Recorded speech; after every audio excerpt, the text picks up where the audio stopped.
Oh, thank goodness, another holiday. Oh, I hate holidays. It's one less day I can make money in the markets. Drives me nuts. But hey, everybody, Monday is President's Day. When I was young, we called it Washington's birthday. But yes, President's Day, Monday is a holiday. Then we'll get back into action on Tuesday, and let's get right back into action. This, of course, is, I mean, it's like an action movie. It's so exciting. Okay, so a little bit of a change in direction here. The market, let's stop here for just a second. If you remember the last couple of weeks, I showed you retracement levels. And I said that if it was a normal retracement, we'd probably see it get down to maybe 3150. We didn't even get close to 3150. And if you remember, I also said that the shallower the retracement, the stronger the bull market. So we didn't even get into the retracement zone that I highlighted and went and exploded to new all-time highs. So that's a mark of a very, very strong market. And I believe it's a strong market. It's a bull market, don't you know? But there's a few little cracks. They're not enough to cause me to want to get out, maybe be a little bit more cautious. But basically, this is a bull market. You've got to be long. You've got to be strong. The Dow, you can see here, we got to positive buying pressure. That's the green line above the red line. So that's helpful. But the black line shows that it's not a strong trend. The black line going down means a neutral market.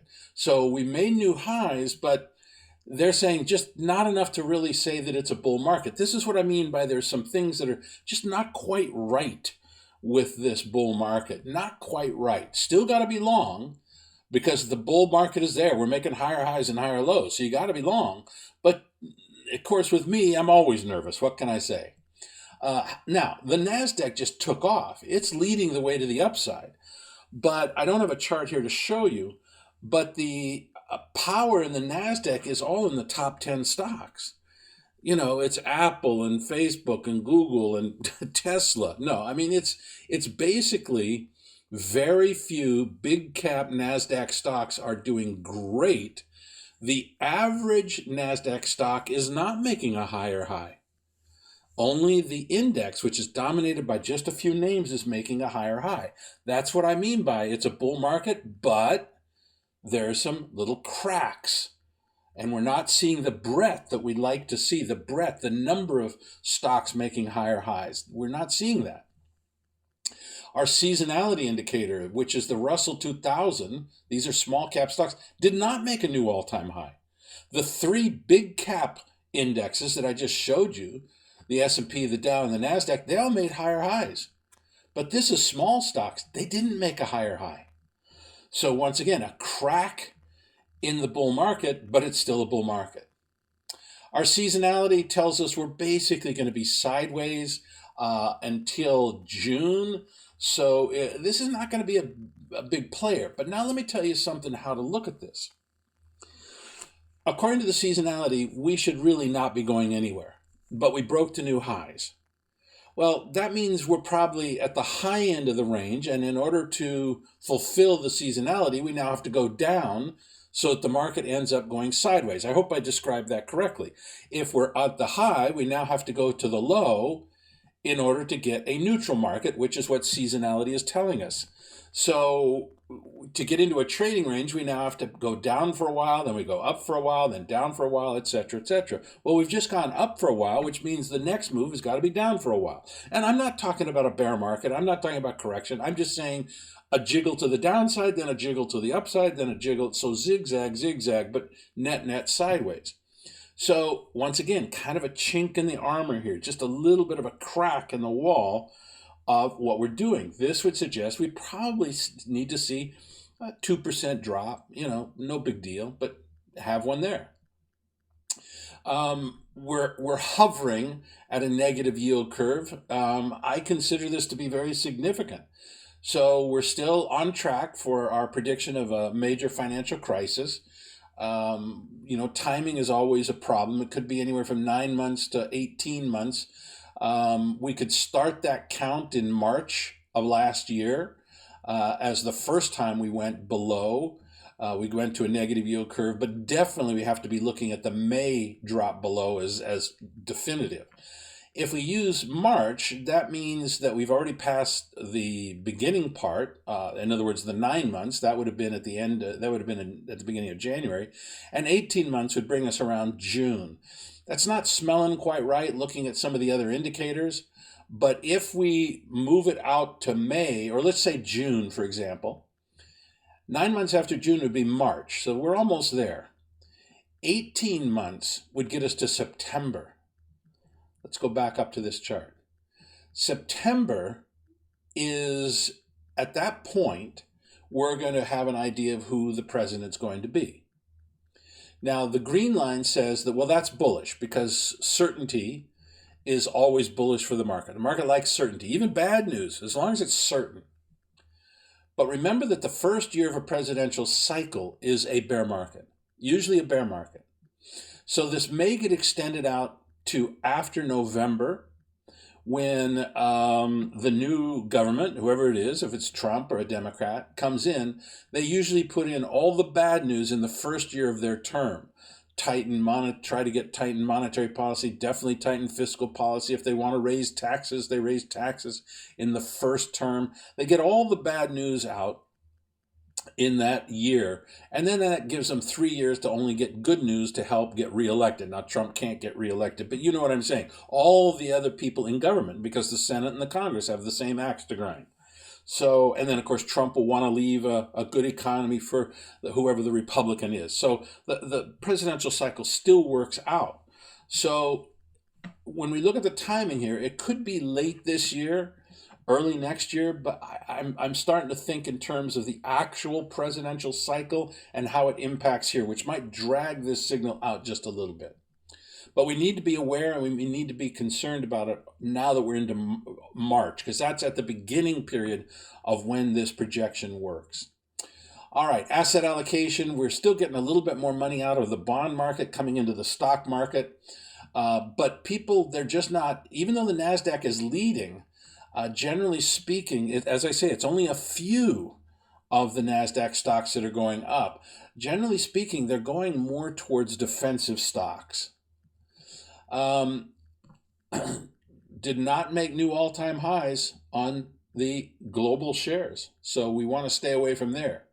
If we did get a bear market, we'd probably short global shares before we'd short U.S. shares. Bonds, I did a great job of drawing a pennant formation up there. That's what those black squiggly lines are. Trust me, that's a pennant formation. Now, when you do classical chart analysis, you look at the pattern, and this is lower highs and higher lows. That's a pennant formation.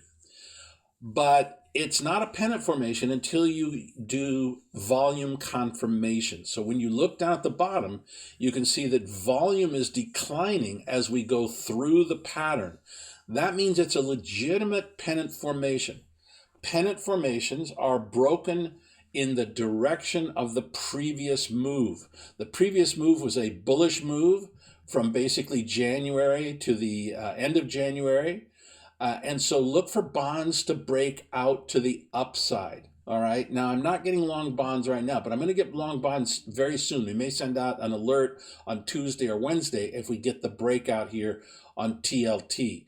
So this looks like a legitimate pennant formation that should be broken to the upside. And the way you play it is you take the high that we made about a week ago and you put in a buy stop at that point. Okay, what am I doing? I'm going the wrong way. There we go. All right, bond key factors stabilized here. Well, that's all. They stabilized. They were pointing definitely in the direction of a bullish bond market, and then they stabilized a bit this week. And that's the consolidation. That's the pennant formation that you just saw. Dollar, very, very, very strong, mainly on the back of the euro. So in other words, it's really not dollar strength, it's euro weakness. The euro, basically, the concept is it's not going to be existing very long. Gold, also another well-drawn pennant formation. And if you look at the volume, it's declining as we go through the pattern. So this also looks like a legitimate pattern. Once again, the way you'd play it is you'd take that high at around 1600 and we'd be a buyer above that. So once again, look for a potential alert signal during the week that we'd be getting long gold or some type of gold share, maybe Newmont, American Barrick. We already have BTG, so we got a little small cap company. We'd probably want to add a large cap company or even GLD, buy gold itself. Our indicators generally are bullish, but not wildly bullish. The top indicator, which is the euro, is collapsing. The middle one, which is commodity prices, is moving slightly higher, and the yen down at the bottom is kind of going sideways. So a little bit bullish, but not that exciting. Okay, over here now. I told you this last week. I really think that the OPEC and allies group are going to be able to stabilize. I've been saying this for a couple weeks now in this $50 range. We're seeing OPEC cutting back. It depends on who you're talking to, but probably 300 to 600,000 barrels a day. The Russians are involved in that. And then you've got a number of countries like Libya and Iran and Venezuela that just are producing less. They wish they could produce more. They wish they could sell more, but they can't. Mexico is continuing decline every day. They produce less oil. So those are things. Well, Libya is producing less oil because they're in the middle of a civil war. That's just outside. It's not a discretionary decision to cut the oil. Saudi Arabia and Russia is a discretionary thing. UAE is cutting production themselves. So, and I'll be in the UAE tomorrow. United Arab Emirates. I'll be in Dubai tomorrow. So this is what we're seeing here. And then Bitcoin, I've been talking about, it's a bull market. I don't have a position here at this point, but it all looks pretty bullish to me. We've gotten back up to 10,000 and change. Purple Predictor is bullish. We broke the 55-day high. Our bandwidth indicator turned bullish. So it looks like a bull market to me. I don't have a position though, but if I had one, I'd want to be long. All right, that's it. Freebies. We love having you here. And of course, we want you here next week, and bring all your friends. In fact, you should kind of make it a Super Bowl party. Get your friends together, popcorn, pizza, adult beverages, and just spend 10 minutes watching Wall Street Winners. What could be more fun? All right, freebies, we'll talk to you later. Fully paid up members, hang on just a second. Hey, freebies for Wall Street Winners. Really appreciate having you here and love to have you participate in the Wall Street Winners every week. But I also wanted to show you where I get a lot of my information and where I monitor my information, and it's from the Stock Butler, stockbutler.com. And what it is that it takes the system that I teach in my Stock Financial Freedom System course, my live 2-day seminar, and it codifies and systematizes and makes it super easy to use. Let me just show you some of the things. I would go there, read their literature. That's really great. But let me show you a couple of things that I use. So I always talk about in Wall Street Winners our best of the best stocks. Now, when you're a fully paid up member, you see my best of the best stocks. But for example, I can come up here and I hit rate and I go to best of the best and I click on it. Now I've already signed in. There it is. There's my best of the best stock. These are the best of the best stocks that you should be looking at buying. In this particular case, you can see the green one is a new one this week. So guess what? In the fully paid up section, this is a new recommendation. We also, Stock Butler also rates the stocks, A, B, C.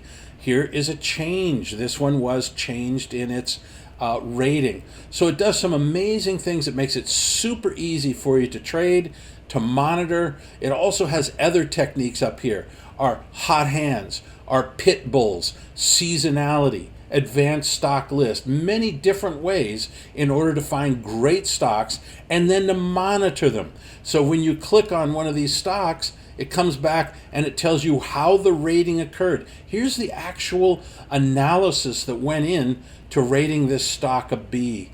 Incredible. And the cost is nominal. I highly recommend it. Go there to stockbutler.com and check it out. I think you're going to love it. Talk to you later.